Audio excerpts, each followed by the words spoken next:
Brought to you by Alman Auctions, the worldwide leader in antique tractor auctions. When you come to a show like this where orange is the feature, you don't always expect to see a green machine. But Dean Green, you don't have a green tractor, but you have an orange tractor. But your name is Green, so that makes it a green machine. That's right, that's right. Tell us about your tractor. Well, it's a 49 WF Allis-Chalmers, actually the standard version of a WC. And it's farmable. Well, I guess if a guy had bought full type equipment, I could still farm with it. But I bought it from a fellow up at Columbus, George Schultz, and he buys and sells several Allis-Chalmers, and so he's got a couple here today. And so that's how I come to have it. And I've got several others at home too. And even though your name is Green, you farmed with Allis-Chalmers for a lot of years. Right. I farmed with a WD-45 for several years and a D19, and then I ended up with a 190 XT, I guess, at last. So I've sold all of them except one. I've got D17 left that I farmed with. I've had it about 40 years. Yeah, I've enjoyed the WF. It's kind of different, you know, and I kind of like it. So what makes it different?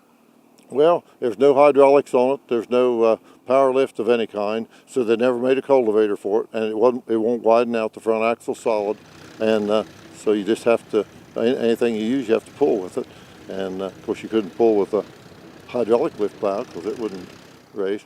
So it's just mostly for just a work tractor, you know. So what do you think they did use it for out in the farms, maybe out in the western part of the country? In Wheatland country, I think is where they were. It was the type tractor they used, you know. And of course, it was doing a small tractor, but then there wasn't a lot of big tractors, I guess. So it probably, I don't know, in the 30s on horsepower, 36 maybe or so. You know, I was always kind of glad I got it, you know, because it was different. And in fact, I met George down here at the Gathering of the Orange in 2010. That's how I come to buy it. And my wife was talking to one guy, and I was talking to another one. She turned around and said, "This guy's got a WF." And I said, "Oh, I'll go up and look at it." And I said, "Where do you live?" And he said, "Near Columbus." And I said, "Well, I live in Ohio too." And he didn't know that. So I went up and I took a trailer with me, and that was a mistake. So I brought it home with me then. Yeah, made a connection at a tractor show and went home with a tractor out of the deal. And now it's parked right beside of him up there with his. He's got another one.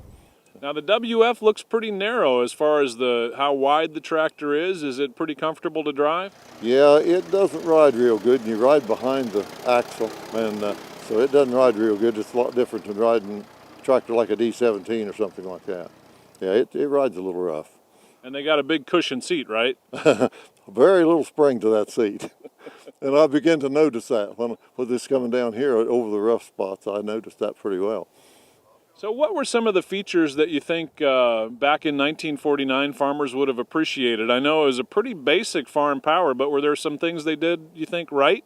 Well, they were always good tractors to start.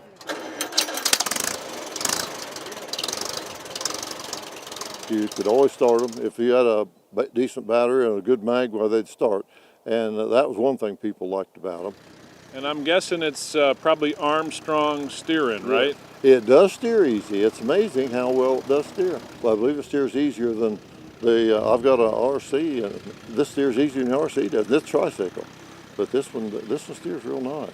Tell us just a little bit more about the power, about that engine under the hood there. Well, it's a 4-inch bore and 4-inch stroke, 201 cubic inch, and they stayed with that engine for years. The WD used the same engine, and then the 45, all they did with it was put a longer stroke in it and made a lot more power, which was a good bit more power. And so that's a pretty old engine, really. And they made a lot of stationary engines like that. You know, they used them, well, a lot of the fairs and stuff like that used them for the run Ferris wheels and stuff like that with them. So do you have the sense that you're kind of preserving a little bit of history? A lot of folks haven't seen the WF around. Do you think it's important to hold on to this old iron?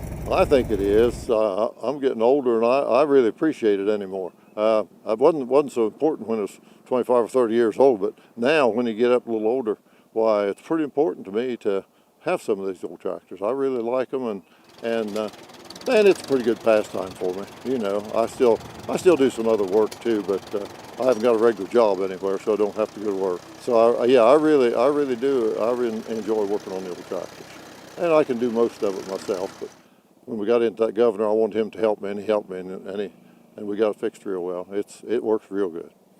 When you take it in a parade, or we've seen it in the lineup here at the Gathering of the Orange, looks like you get a little bit of attention with this WF. Yeah, I was standing up there beside of it just before I met you after that, and there were several people stopped and looked. Of course, there's I think there's 14 of them in a row up there, or in 2 rows. And yeah, a lot of people are interested in them because a lot of people hasn't seen very many of them. You know, they're being a Western tractor, what they were mostly. Well, around here, nobody would have liked them because they couldn't put a cultivator on them or anything, you know. And there wasn't any reason for them to have one, really, unless they just wanted to plow a disc with. Yeah, so they served their purpose out there in that wide open ground out in west. Right, that's what everybody told me. And of course, like I say, I wasn't ever out in there at that time of year, but that's where they came from, most of them.